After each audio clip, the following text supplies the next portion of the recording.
You guys like own businesses and shit right now, right? Yeah. So, like I am not jealous of that. Like your lives must be miserable right now. Like everything okay? I mean, Anybody need a suicide hotline number? We're professional problem solvers, so it's kind of we're used to it. You guys seem pretty positive. Yeah, I like problems like most people like Coke. You know, like yeah, it keeps you going. But we. And I think both of us went through something. Mine rocked me, but about a decade ago, I went through the house, lost the house, lost the car, lost everything, and ended up. And I've said this before, but ended up in my parents' garage. My mom calls it a 2-car garage. It's 1.5-car garage. We laid the carpet that one of my brothers may or may not have cut out of my home that I lost. Right. Just laid it on the concrete. Furniture there. My wife at the time, 2 kids. We lived in that with a window unit in the wall, right in a garage for 18 months.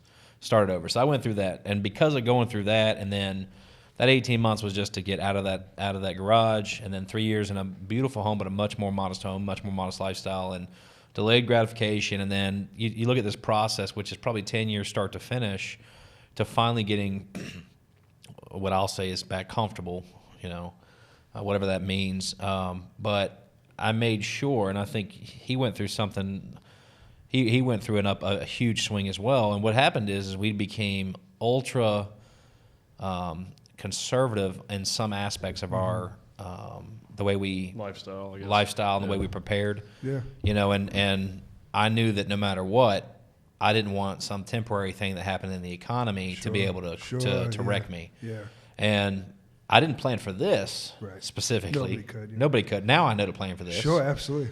All the preppers. I got a friend who's a prepper, and his wife has been breaking his balls for years. And finally, they haven't had to leave the house since it started. He's just so happy. That's hilarious. Yeah. So we were prepared financially for this, and all of our staff, all of our core people, all of our regional managers, all those people continue to get paid. And we can't do it forever, but we were much, much more prepared. Now I'm going crazy. Yeah.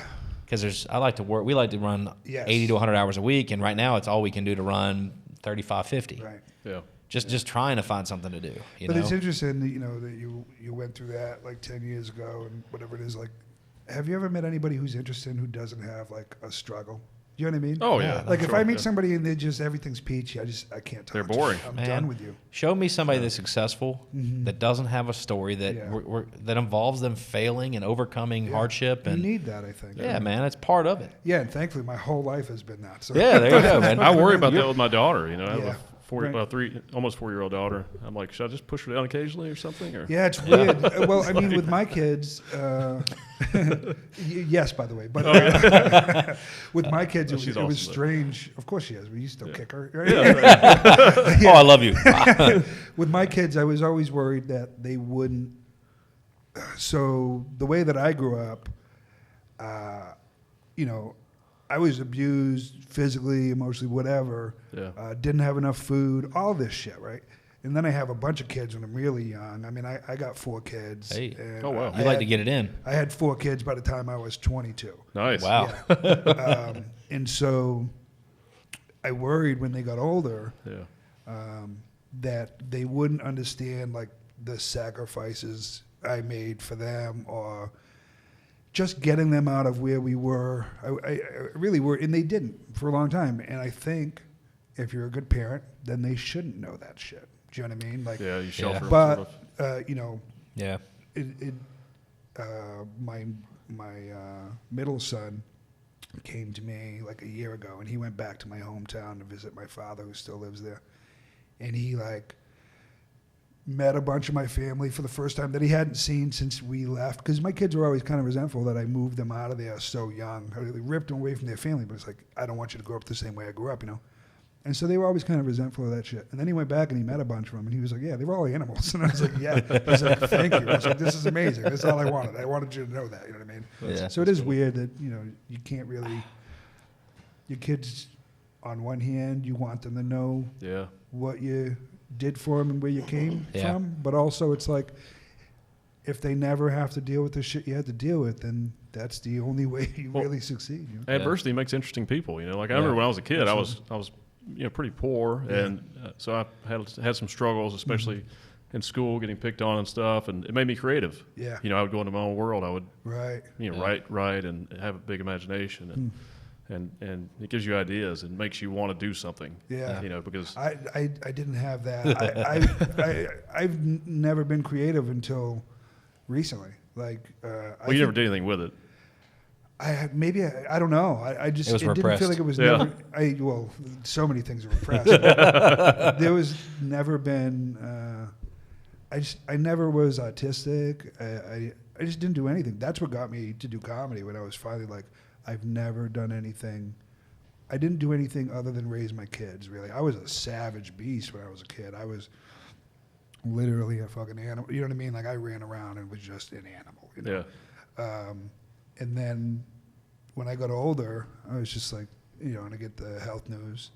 I had a lot of concussions and all this stuff. So, I thought I had cancer because I'm stupid. Do you have CTE? Yeah. Well, you can't diagnose CTE. Okay. It's a prognosis. It's like, you probably. You know what I mean? Right. Yeah.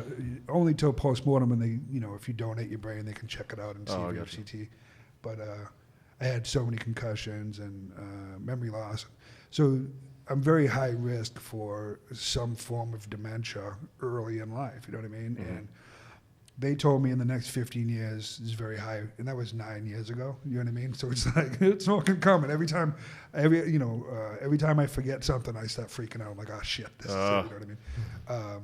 But I got that news, and I was like, well, I've never done anything creative in my life. And then I don't know, comedy was just there, but I was never creative when I was a kid. So that's great that it pushed you into that. Yeah, it was like for me, it was kind of the opposite. I was always really creative. Yeah. And but I was always interested in business too. I had that entrepreneurial desire. And when I got out of school, I ended up starting my first business at 22, and then I focused on business for most of my adult life. Right. And then when the bottom fell out back in 2013, I guess, I was like, well, fuck it, I'm going to go into entertainment stuff because I've always wanted to do this. So I started acting and writing, and eventually led to comedy. Yeah. And I've enjoyed it, and I still focus an equal amount of time in business. So Sure. it just allowed me to add something else into the mix. Yeah, I mean, So, you got to do other stuff, and hell, we're all dying. You might as well enjoy what you're doing. No, 100%. that's true. Yeah. See, I figured out it didn't make me creative. Well, maybe it did. So I figured out I didn't want to be the one getting bullied. Yeah. Right. So it made me hyper aggressive. Okay. Right. Yeah, me too. That's what I was like, I'm gonna fuck this guy up right here because I blame this slightly on the way I was brought up, but if I did something wrong, I got spanked, right? Yeah. Pretty aggressively. Sure. It was deterring the behavior. Right. So what I took from that was if somebody else did something to me I didn't like, I needed to deter the behavior. Beat 'em. Yeah. And it worked. Yep. It worked great. Yeah. So between that and then me being an entrepreneur and starting businesses early on, between those two things, it was pretty fucking crazy. Yeah. Unfortunately, I had the aggressive thing too. I You think did, that's yeah. part of it. Yeah. But I've repressed that over Yeah. the years. Well, I mean, as you get older, the testosterone leaves you a little bit. You know what I mean? Right, Like, yeah. I'm glad I'm not as Oh, yeah. aggressive as I mean.